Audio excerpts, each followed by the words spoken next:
आ जाओ EMI exercise 2 प्रश्न number 1। EMI exercise 2 प्रश्न नंबर 1 सोच लो। EMI एक्सरसाइज 2 चल रही है भाई। एक्सरसाइज 2 प्रश्न नंबर 1 2 3 4 काम करा है 5 सोच लो 6 अरे 6 वाला सवाल पढ़ते हैं। अब नेगेटिव चार्जेस ध्यान सुने। Negative charge is given to non conducting loop and the loop is rotated in the plane of paper about its centre as shown in the figure. ऐसे घूम रहा है। The magnetic field produced by the ring effects a small magnet placed over the ring in the same plane. पहले अपन एक बात समझे अच्छे से कि आपकी जो मैग्नेट है वो ऐसे ध्यान से देखो, नॉर्थ पोल और ये साउथ पोल है ना। और जो आपकी नॉन मैग्नेटिक रिंग है वैसे जिसमें नेगेटिव चार्ज है कि पॉजिटिव चार्ज है? Negative charge. और वो घूम ऐसे रही है। अगर वो ऐसे घूम रही है तो करंट ऐसे घूम रहा है। अब करंट ऐसे तो सोच मैग्नेटिक फील्ड ऐसे बाहर जाके अंदर ऐसे जाएगी, तो यहाँ पे मैग्नेटिक फील्ड अंदर है और यहाँ पे मैग्नेटिक फील्ड। अच्छा, अगर ये प्लस पोर्शन प्लस एम है और ये माइनस एम है तो सोच के इसमें प्लस एम की वजह से फोर्स किधर लगेगा? अंदर। और इस पे फोर्स किधर लगेगा? बाहर। अरे हाँ ना बोल। तो ये ऐसे घूमेगी। नहीं आया? अरे समझ आया? देख करंट ऐसे है, करंट ऐसे तो मैग्नेटिक फील्ड ऐसे जाके अंदर जाएगी। तो यहाँ मैग्नेटिक फील्ड किधर है?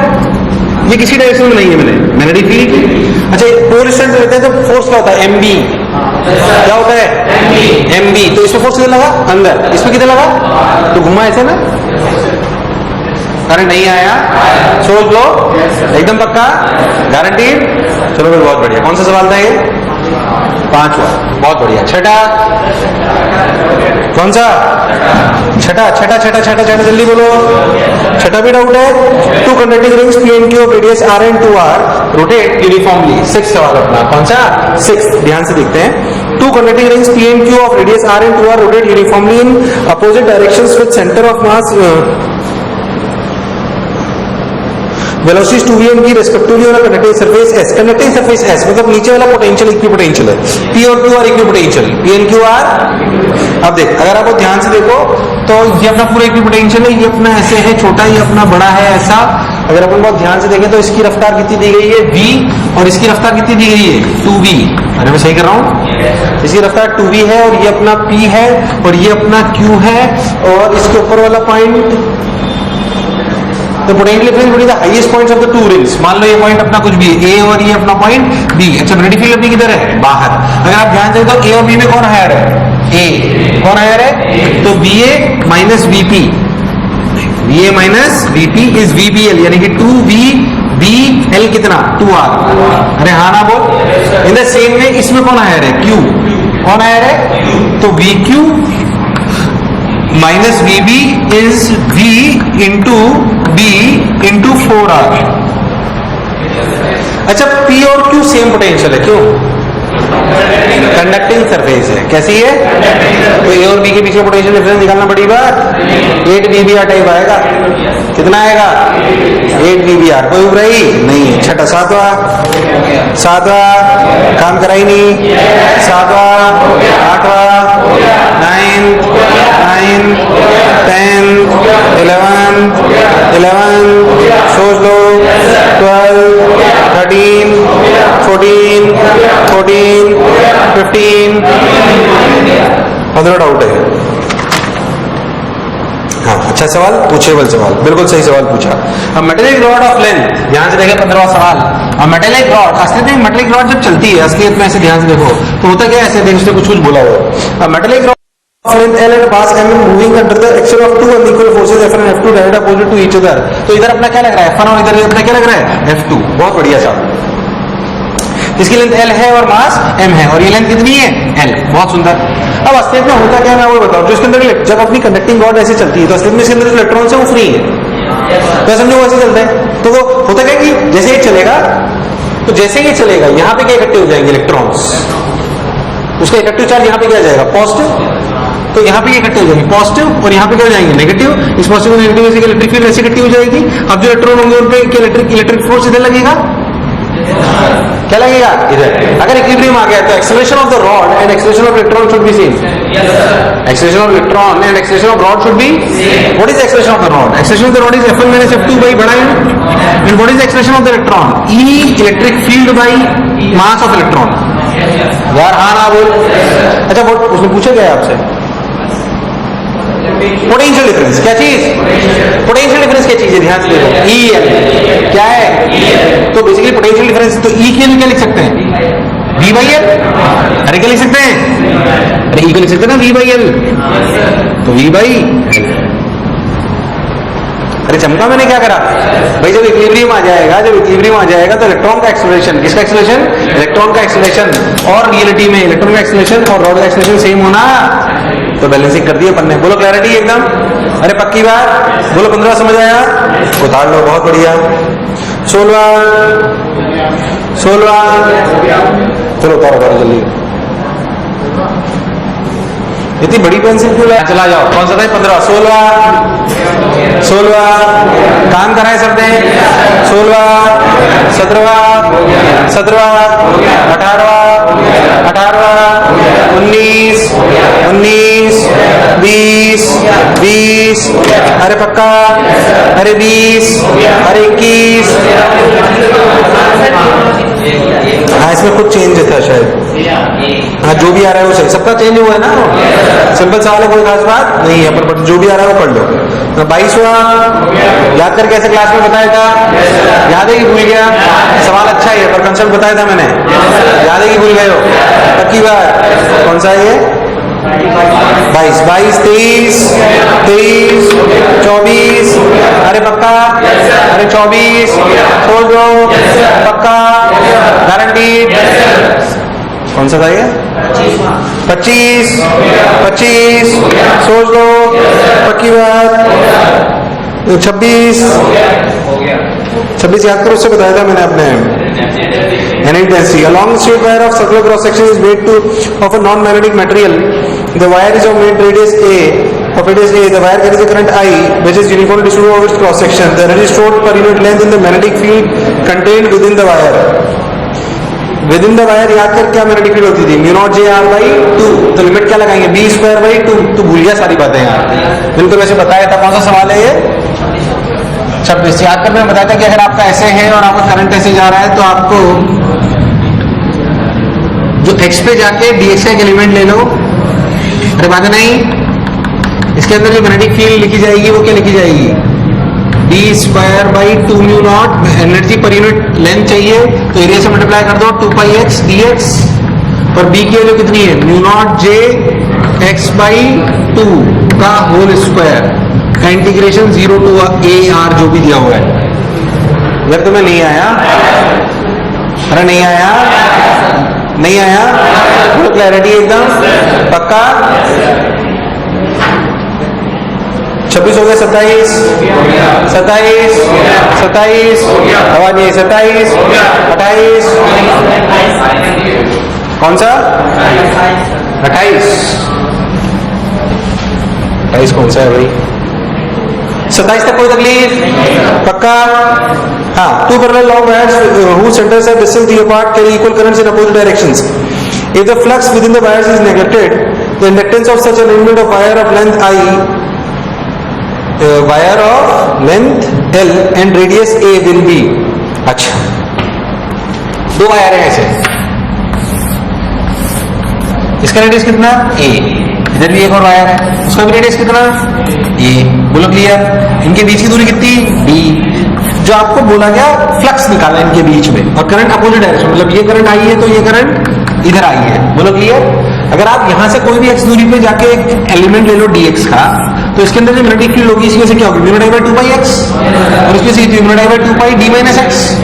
तो यहाँ पे जो कोई मिला के छोटा सा d फाई आएगा वो क्या आएगा? ध्यान से देख. Mu not I by 2 pi x plus mu not I by 2 pi d minus x into इसका एरिया कितना हुआ? LDX. कितना? इसकी लिमिट लगा लो. टोटल फ्लक्स निकालना है तो यहां से देख. A से लेकर B माइनस A तक. A से लेकर तुझे दूर दूर तक कुछ भी समझ. कहां से कहां तक? A से लेकर लगा दो. लिमिट लगा दो. आंसर आ जाए.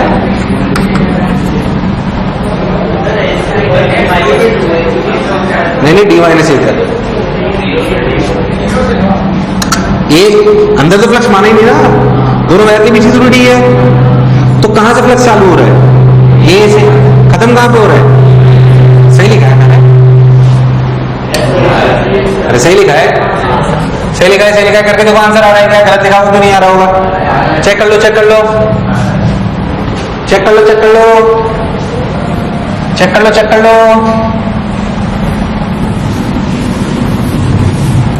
आइए,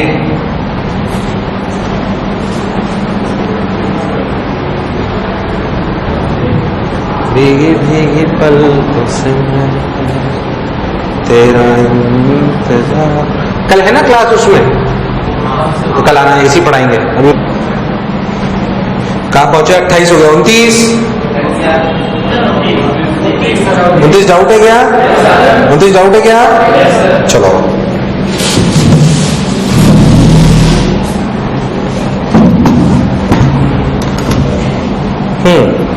उनतीसवां सवाल। In the LR circuit shown what is the variation in the current I as a function of time T. ध्यान से डायग्राम को देखें, आपको क्लैरिटी आ जाएगी 29 वाले सवाल में। देखना ध्यान से, 29 वाले सवाल को आप देखो तो देख क्या उसने बोला, डायग्राम से बनाया, क्या डायग्राम बनवाया, देखो ध्यान से। कहाँ गया, कहाँ गया, कहाँ गया? हाँ देखो, क्लियर?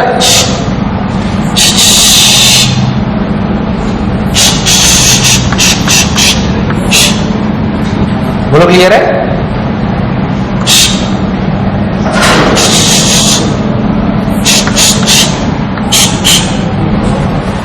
अरे हाँ ना बोल। अब देख, ये L, ये कितना 3V, ये कितना R, ये कितना L, ये कितना R, ये कितना V, और ये कितना 2V। ध्यान सुनना, देख 0, ध्यान सुनना, 0 V 2V 2V, तो यहां तो करंट V बाई R गया, इसमें तो बात ही खत्म हो गई।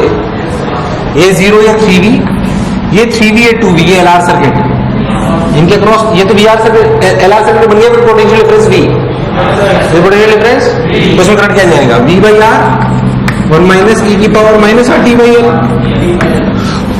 अरे तो सिंपल LR सर्किट है, यहां से आ गया, इसमें से यहां कितना गया? V बाई R, तो दिस माइनस दिस कर दे, आंसर आ गया। तुझे सॉल्व करने की जरूरत नहीं है इस सवाल को, तूने हो सकता है लूप लॉ बनाए हो, इस पर्टिकुलर सवाल में सॉल्व करने की जरूरत। ध्यान देख, सब आ गया। अरे तुम्हें नहीं आया, देख इसमें से V बाई आर माइनस कर देगा, इसमें से V बाई आर माइनस कर देगा, तो कितना बचेगा? V बाई आर ई की power minus RT by L। अरे बचेगा कि नहीं बचेगा? बस खत्म हो गया। कौन सा था ये? 29, शाबाश। 29 30, 29 उतार लो सब लोग, 29 उतार लो सब लोग।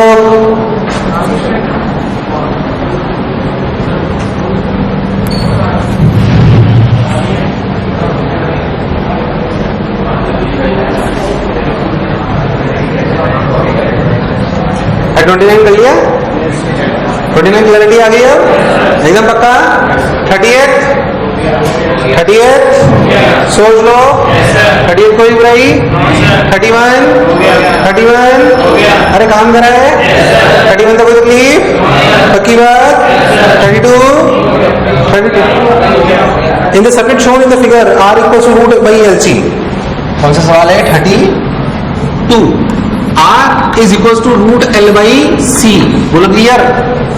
Switch S is closed at T equals to 0, switch S is closed at T equals to 0, तो एक RC सर्किट है, एक LR सर्किट है, तो current through C and C would be equal. ये तो सिंपल है यार, इसमें क्या है? एक कौन सा सर्किट है? एक RC और एक, और बैटरी कितनी लगाई है? V। तो सोच कितने टाइम में दोनों में करंट सेम होगा? इक्वेशन आती है तुम्हें? क्या है? V by R E 1 minus E की power minus RT by L। इसमें क्या होती है? V बाई आर ई की पावर T बाई RC। अरे हाँ ना बोल। अब क्या करूं? RR सेम है, अलग है? सॉल्व करो यार। अरे हाँ ना तो बोलो, सॉल्व करना मैं कहता हूँ।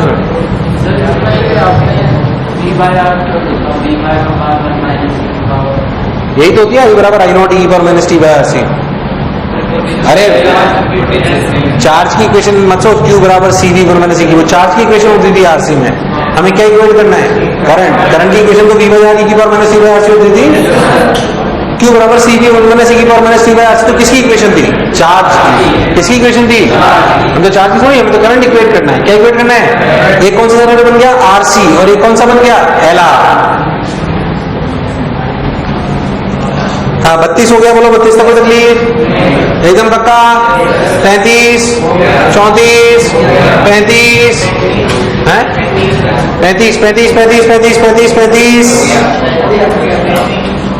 35 डाउट है। Two coils are at fixed locations. Two coils are at fixed locations.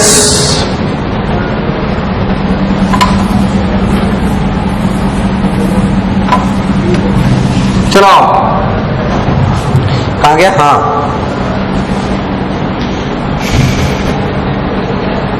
कौन सा सवाल था ये? ठीक है। Two coils are at fixed locations. When coil 1 has no current and the current in coil 2 increases at the rate of 15 ampere per second, the EMF in the coil is 25 millivolt. Simple सी बात, E बराबर MDI by dt। अब एक में current बहाया तो 15 ampere per second, कितना? अरे coil 1 में कोई करंट नहीं था, and the current in coil 2 increases at the rate of this, the EMF in coil 1 is 25 millivolt। मतलब ध्यान से देखो तो क्या लिखा जाएगा? E1 equals to MDI1 by dt, MDI2 by dt।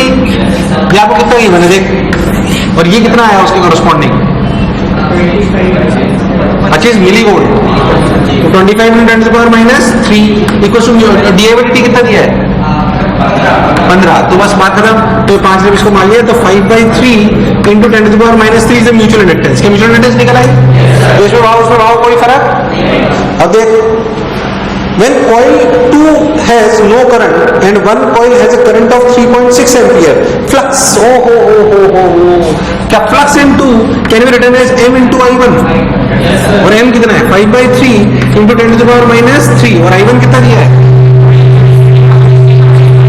3.6।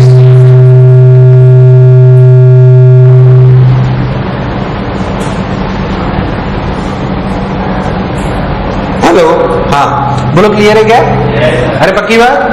बस हो गया, उसमें क्या है? हेलो चेक 1 2 गजड़ो चेक। हेलो, हाँ ठीक है। कौन सा था ये? 35। हाँ भाई 35 हो गया। 36 काम कराए। 36 37 पक्की बात। 38 39 40 41 42 कौन सा? 41 का डी। ध्यान से देख तो ऐसे लूप आपका बना हुआ है 41, ऐसे लूप से दो। तो ध्यान दें इनके बीच में यहाँ पे जो भी इलेक्ट्रिक फील्ड होगी वो इसके परपेंडिकुलर होगी, तो इनके बीच में कोई पोटेंशियल डिफरेंस? इलेक्ट्रिक फील्ड तो सर्कुलर में होती है ना, तो अगर यहाँ से अगर यहाँ पे तो यहाँ पे इलेक्ट्रिक फील्ड जो भी होगी इस लेंथ के परपेंडिकुलर होगी कि नहीं होगी? तो अगर आप इस लेंथ के अलाउंग चलोगे तो कोई पोटेंशियल डिफरेंस, तो इनका और इसका पोटेंशियल डिफरेंस कुछ भी। जब पोटेंशियल डिफरेंस नहीं तो करंट कैसे आएगा? हाँ यूं आ रहा है, यूं आ रहा है, ये काम मना कर रहा मैं, बट इस दोनों के बीच में करंट क्यों बहेगा? अरे E is perpendicular to L। Logically सोचे ना, electric field is perpendicular to. अरे तुम गलत डाउट नहीं पूछ रहे, अच्छा डाउट है वो, गलत बात ही पूछ रहा हो। गलत जो बोला चमका यार, मुझे लगाए तो मैं आया नहीं आया, सोच लो बस तो हो गया। हाँ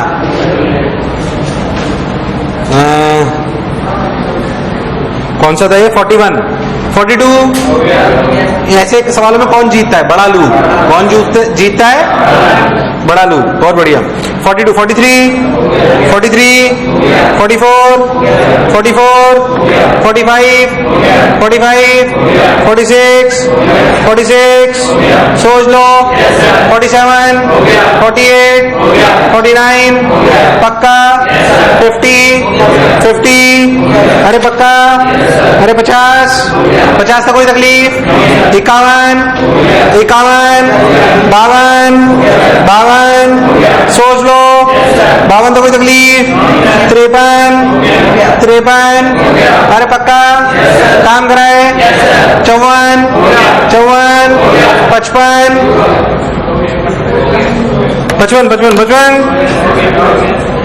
सर्किट एलिमेंट, कोई भी सर्किट एलिमेंट याद करो, हम 3 टाइप के सर्किट एलिमेंट जानते हैं, रजिस्टर, कैपेसिटर और इंडक्टर। रजिस्टर, कैपेसिटर और इसमें कोई शक वाली बात। A circuit element is placed in a box at time equals to 0 current, constant current generator of supply current of 1 ampere is connected across the box. Potential constant current, कैसा current? Potential difference across the box varies according to graph as shown in the figure। पहली बात एक logically बात करते हैं, अगर constant current है तो इंडक्टर तो हो ही नहीं सकता, क्योंकि अगर कांस्टेंट करंट है तो इंडक्टर के अक्रॉस तो कोई पोटेंशियल डिफरेंस आएगा ही नहीं, क्योंकि वो तो L D I by D T होता है। क्या होता है? अगर D I by D zero तो पोटेंशियल डिफरेंस जीरो, तो हो नहीं सकता। रजिस्टर सोच, अगर रजिस्टर होता तो आई आर क्या होता? तो आई कांस्टेंट, आर कांस्टेंट, तो potential difference should be constant, तो बढ़ रहा है ये तो। क्यू उसमें देख, किसमें कैपेसिटर, क्यू बराबर सी वी, क्यू बराबर तो वी बराबर क्यू बाई सी, वी बराबर क्यू बाई सी। क्या क्यू को लिखेंगे आई टी? क्या लिखेंगे? नहीं आया तो आई टी बाई सी का स्ट्रेट लाइन आ रहा है तो उसका स्लोप दे देगा। पहले था जो बोला चमका यार मुझे लगा तो मैं आया कि नहीं आया। अब बताऊं कि हो गया पक्की बात। चाहो तो आप तीनों एक्सप्रेशन लिख दो। रजिस्टर क्यों नहीं है? रजिस्टर होता तो पोटेंशियल कांस्टेंट होता, इंडक्टर होता तो पोटेंशियल जीरो होता। चूंकि कैपेसिटर है इसलिए करंट कैन बी, मतलब potential difference can be return as I T by C plus some charge initial, जो भी आप लिख रहे हो।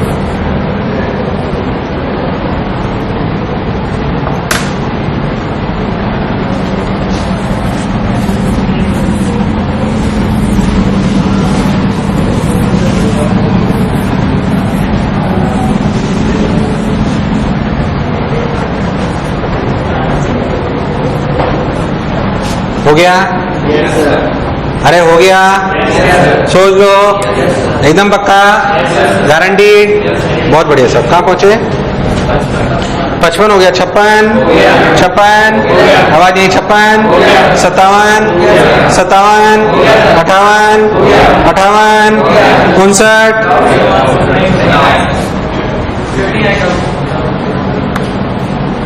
ये एलसी ऑसिलेशन है क्या? छोड़ दो, अभी पढ़ाई नहीं है। एलसी ऑसिलेशन थोड़ा उसमें पढ़ाऊंगा मैं। किसमें? एसी में थोड़ी ज्यादा फील आती है और कोई खास बात नहीं है।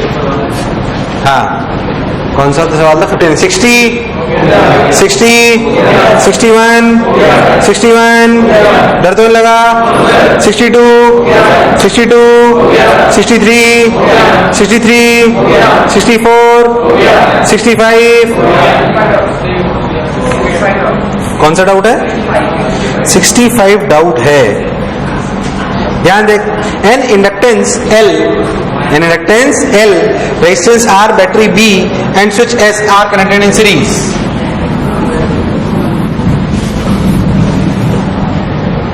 हाँ, एक इंडक्टर, एक रेजिस्टर और एक बैटरी है, और एक बैटरी है। याद कर, इसके अक्रॉस पोटेंशियल डिफरेंस सबसे ज्यादा होता है कम, शुरुआत में सबसे ज्यादा। क्या धीरे धीरे ये जीरो होता जाता है? तो शुरुआत में इसकी रीडिंग बहुत ज्यादा होगी और इसकी रीडिंग धीरे धीरे इसकी बढ़ेगी और इसकी घटेगी। सॉरी, इसकी घटेगी और इसकी, इसमें क्या बताऊं?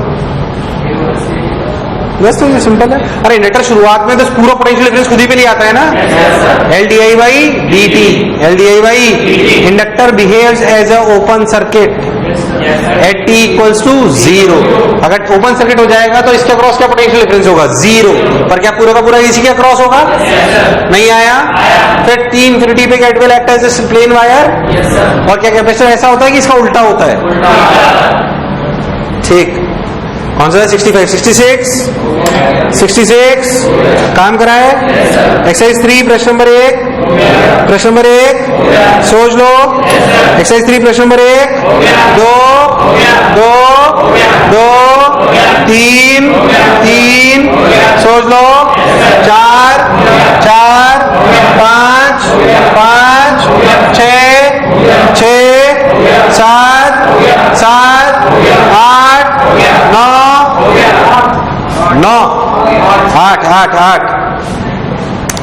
metal rod resistance 20 ohm is fixed along the diameter of a conducting ring of radius.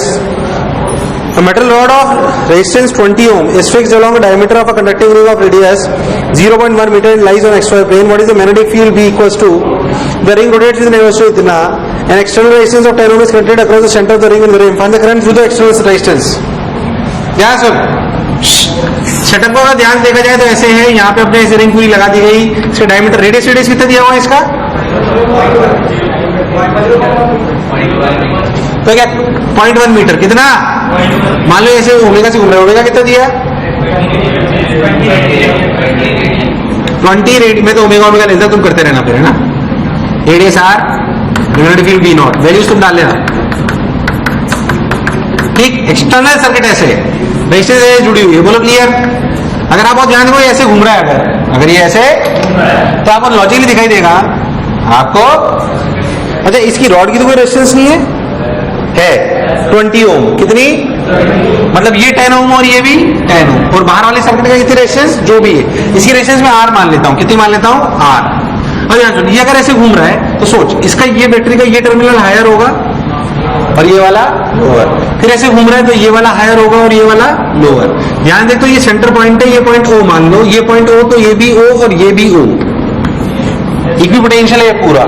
हम जब सर्किट बनाना सिखाता हूं, ये सी और ओ के बीच में, तो ऐसे रेजिस्टेंस छोटा आर, ये बैटरी ऐसे, और बैटरी असलियत में है B omega R square by, radius क्या लिया मैंने, ये आर ले लिया ना, ए ले लो, A B omega A square by 2. तो ये पॉइंट कितना हुआ? सी. और ये कितना हुआ? ओ. ध्यान से तो दूसरी वाली बैटरी पे भी सी ऐसे ही है और ओ ऐसे ही है.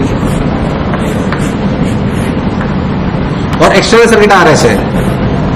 मुझे तो तुम अब ये सवाल सॉल्व कर सकते हो, तो कर सकते हो, नहीं कर सकते? कर सकते हो ना. तो उसका इक्विवेलेंट डायग्राम ये है. अब तुम कर लेना. 0 मान चालू हो जाए, जहां फंस जाए वहां क्या मान ले? एक्स. अरे चमका या नहीं चमका?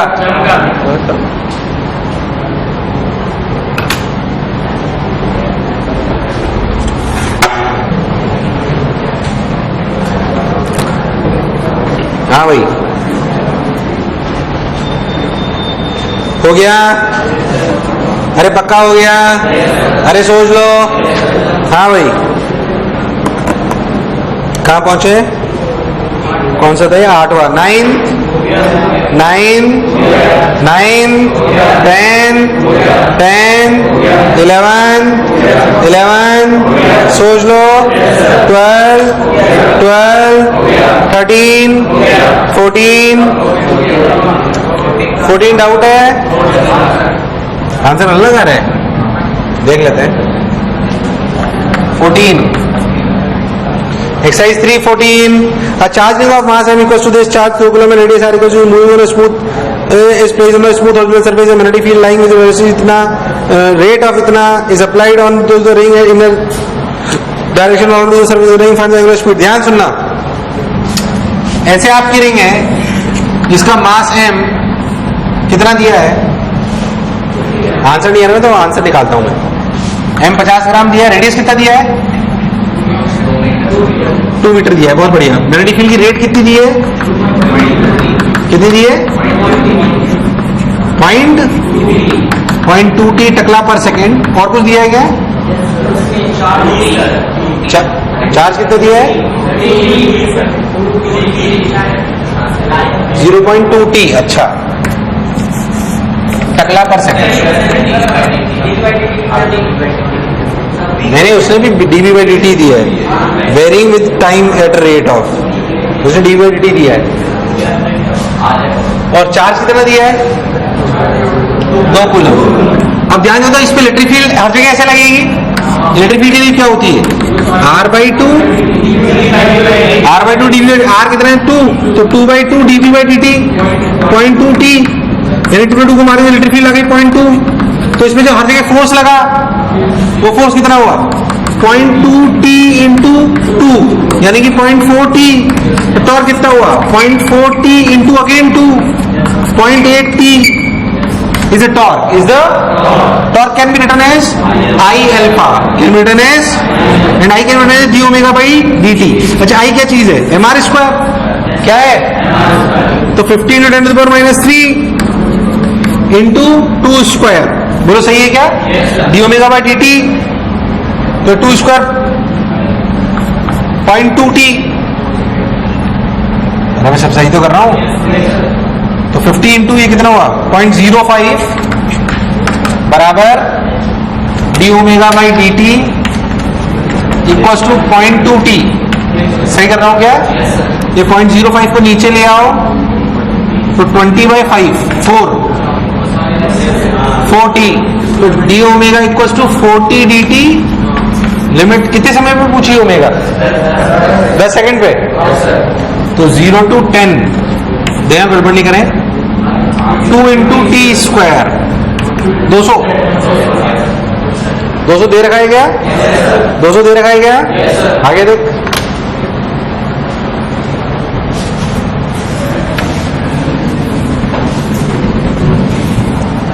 हाँ भाई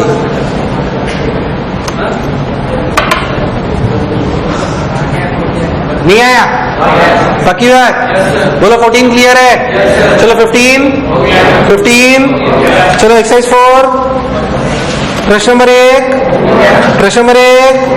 सोच लो। 2 ट्रांसफार्मर कहां से? अरे इसमें कुछ वो उसके सवाल आ गए एसी के, इसमें बहुत सारे एसी के आ गए शायद। तुम एसी पढ़ा दो, फिर इसकी एक्सरसाइज 4 कर लेंगे ताकि कोई कंफ्यूजन ही नहीं रहेगा साला।